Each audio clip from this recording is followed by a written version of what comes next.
In July 2019, Senator Kamala Harris of California introduced to Congress the Domestic Workers Bill of Rights Act. The bill seeks to address the systemic exclusion of housekeepers, nannies, and caregivers from labor protections in the United States, which has persisted since the passage of the National Labor Relations Act in 1935.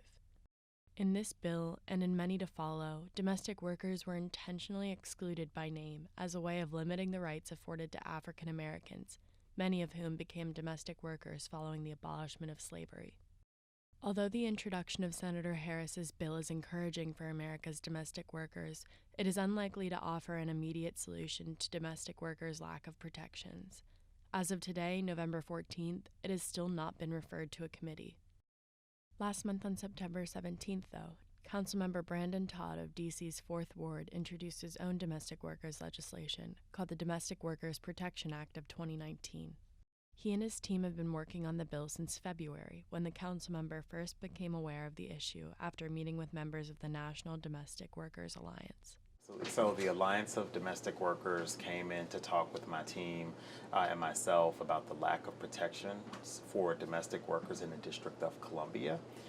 In the district, we have Workers' Bill of Rights that has essentially excluded domestic workers in our city. Among those who are excluded from D.C.'s Human Rights Act is Ingrid Vaca, who has been a domestic worker for 18 years. I clean houses right now, but before I was a nanny. I take care of the adult people, everything I can for work for support my family. Because Vaca and other domestic workers, including housekeepers, nannies, and home healthcare aides, are excluded from D.C.'s Human Rights Act, they have no protections against discrimination or harassment. They also have no tools to negotiate pay, hours, or time off.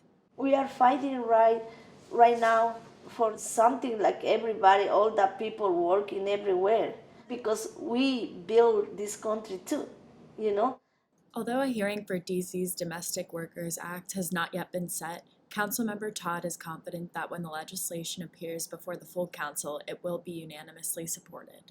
I can't imagine anyone not supporting protecting our workers in the District of Columbia. Quite frankly, we're behind the ball. Some other jurisdictions in Montgomery County, if I remember correctly, they introduced a similar legislation a decade ago. And so we have catching up to do. And so it's so critically important that we provide folks who are doing really important work the ability and the rights of every other worker in the city. Until D.C.'s Domestic Workers Act of 2019 is signed into law, though, Vaca and her colleagues will continue to go without basic labor protections.